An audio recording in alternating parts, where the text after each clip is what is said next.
10వ తరగతి విద్యార్థుల మోటివేషన్కి విజయస్ఫూర్తి కొరకు ఇచ్చేసిన మన నేటి స్పీకర్ శ్రీ రాజేందర్ గారికి, మీరందరూ ఇక్కడ సమావేశమయ్యడానికి ముఖ్య కారకులైన మా బడ్జెట్ స్కూల్ అసోసియేషన్ స్థాపకులు డాక్టర్ షఫీ గారికి, ఈనాటి సభాధ్యక్షులు మా మిత్రుడు గిరి గారికి, అలాగే మా జిల్లా ట్రెజరర్ తమ్ముడు హరీష్ గారికి, మరియు మిగతా కరెస్పాండెంట్లకి, అలాగే ఇక్కడికి విచ్చేసిన టీచర్లందరికీ కూడా నమస్కారాలు. ఈ కార్యక్రమానికి విచ్చేసిన విద్యార్థులందరికీ శుభాకాంక్షలు. సార్, మీ పర్మిషన్తో 2 నిమిషాలు మాట్లాడవచ్చా? Thank you sir. Okay sir, thank you. నాకు తెలిసి చదువు అంటే మనం ఎక్కడ పుట్టామని కాదు, మనం ఎక్కడ పుడతామో మనకు తెలియదు. చచ్చేటప్పటికి ఒక మంచి స్టేజ్లో చావాలి అంటే మన స్టేటస్ను మార్చుకోవాలి. చదువు అంటే స్టేటస్ను మార్చుకునే వీలుంటుంది. మరి నిన్నటి వరకు మీరు ఎవరు చదవలేరు, 9th క్లాస్ వరకు 0. మరి మనం ఎన్నేళ్ళు చదువుతాం? మహా అంటే 10th 1, ఇంటర్మీడియట్ 2, బీటెక్ 4, మహా అంటే 7 సంవత్సరాలు చదువుతాం. ఈ 7 ఇయర్స్కు మన లైఫ్కు సంబంధం ఉంది. సప్త ఋషులు అంటాం, సప్త సముద్రాలు అంటాం, సప్తగిరులు అంటాం. అంటే ఏదో ఒక సంబంధం ఉంది. మనం 7 ఏళ్ళు కనుక కష్టపడి చదివితే మన లైఫ్ సెట్ అవుతుంది. మన లైఫ్ సెట్ కావడానికి మీరు ఇక్కడ నుండి 7 సంవత్సరాలు కనుక సెట్ అయితే మీ లైఫ్ సెట్ అవుతుంది. మీరే సెలెక్ట్ చేసుకోండి. ఈ 7 సంవత్సరాలు కష్టపడతారా, లైఫ్ లాంగ్ కూర్చుండి సుఖంగా ఉండడానికి ఇష్టపడతారా, లేదా ఈ 7 సంవత్సరాలు సుఖపడతారా, లైఫ్ లాంగ్ కష్టపడతారా అనేది మీ ఇష్టం. నాకు తెలిసి 2 రకాల పరీక్షలు ఉన్నాయి. ఒకటి అకాడమిక్ పరీక్షలు, యాన్యువల్ ఎగ్జామ్స్ రాస్తుంటాం, ఇంటర్లో రాస్తుంటాం, బీటెక్లో అట్లా రాస్తూ పోతుంటాం. ఇంకొకటి భగవంతుడు పెడుతుంటాడు. మనందరం ఏమనుకుంటాం? మొన్న రీసెంట్గా మా స్కూల్లో జరిగినప్పుడు మా దగ్గర 6 విద్యార్థులు సార్ మేము ఐఏఎస్ సాధించాలని కోరుకుంటున్నామని చెప్పారు. మా దగ్గర 6 ఉంటే మరి మీరందరిలో చాలామంది ఉంటారు.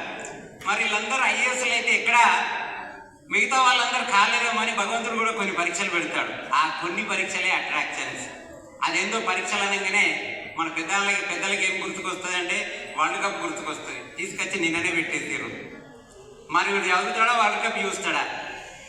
మన యాటిట్యూడ్ను కనుక చేంజ్ చేసుకుంటే, అట్రాక్షన్స్కో మరి దేనికో లోపరుచుకుంటే మన చదువు 0. అందుకే దేవుడు 2 పరీక్షలు పెట్టాడు, life exams and academic exams. మీరే తెలుసుకోండి. సార్ ఉన్నారు, సార్ ముందు నేను మాట్లాడడం చాలా సహజం చెప్పాలి ఇలాంటి విషయాలు. సో నేను ఎక్కువగా మాట్లాడలేను. మరొకటి మీ అందరికి ఉపయోగపడుతుందని చెప్తున్నాను. Sir, please your permission sir. Krishnateja అని ఒక గుంటూరు విద్యార్థి, అబ్బాయి 10th class state topper, intermediate state topper, అక్కడ యూనివర్సిటీ స్టాపర్. సివిల్స్కి వచ్చేసరికి 3 సార్లు ఫెయిల్ అయ్యాడు.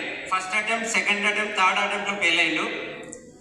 నాకు సివిల్స్ అని ఆయన మానుకున్నాడు, కంప్లీట్ చేసి మానుకున్నాడు. నాకు సివిల్స్ రాదు డిసైడ్ అయిపోయి మానుకున్నాడు.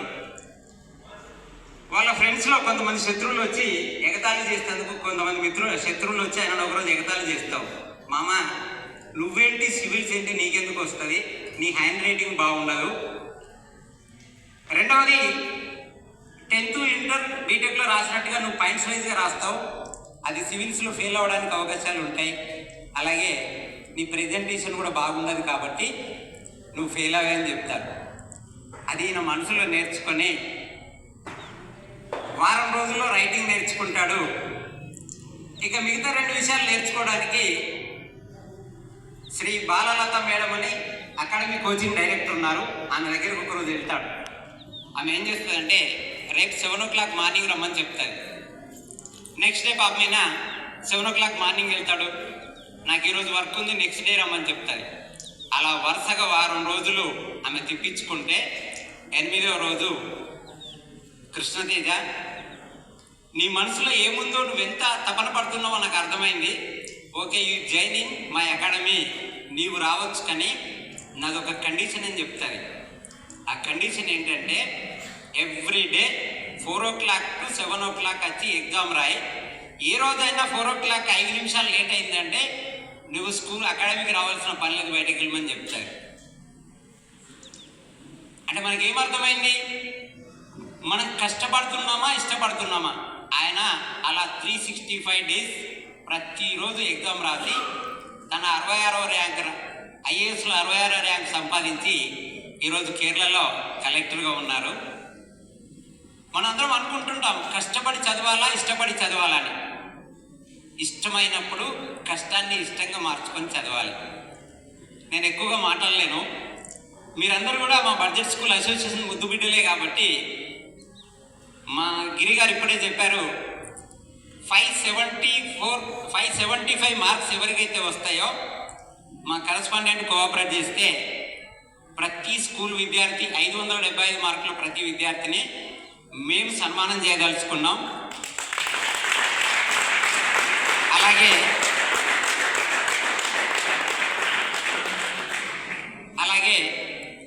మా డివిజన్ టాపర్ ఎవరికన్నా ఉంటే వాళ్ళకి 5,100 రూపాయలు ప్రెజెంటేషన్ చేద్దాం సార్ అని చెప్పారు.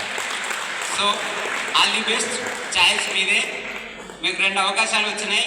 సన్మానం అంటే ఉట్టుటి సన్మానం కాదు, మీ పేరెంట్స్ని తీసుకొని వచ్చి మీ పేరెంట్స్ ముందు మీకు సన్మానం చేయడం. అవకాశాన్ని వినియోగించుకోండి, అది మీ స్కూల్కు పేరు తీసుకురండి.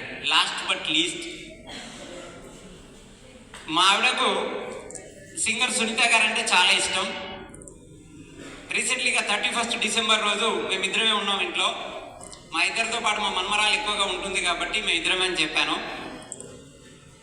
ఇద్దరమే ఉంటే మా అబ్బాయి ఏం చేశాడంటే సింగర్ సునీత ఈవెంట్కు టికెట్స్ బుక్ చేసి వాళ్ళ ఫ్రెండ్స్కి చెప్పి కార్లో తీసుకెళ్ళి ప్రోగ్రామ్ తీసుకెళ్ళి రిటర్న్ వచ్చారు. మాకు మంచి గిఫ్ట్ ఇచ్చాడు మా అబ్బాయి. మేము తీసుకెళ్ళడం కాదు, నేను ఎందుకు చెప్తున్నానంటే మీరు కూడా మీ తల్లిదండ్రులకు తీరని కోరికలు ఏమన్నా ఉంటే అలా నెరవేర్చండి. All the best all members. Thank you once again all members.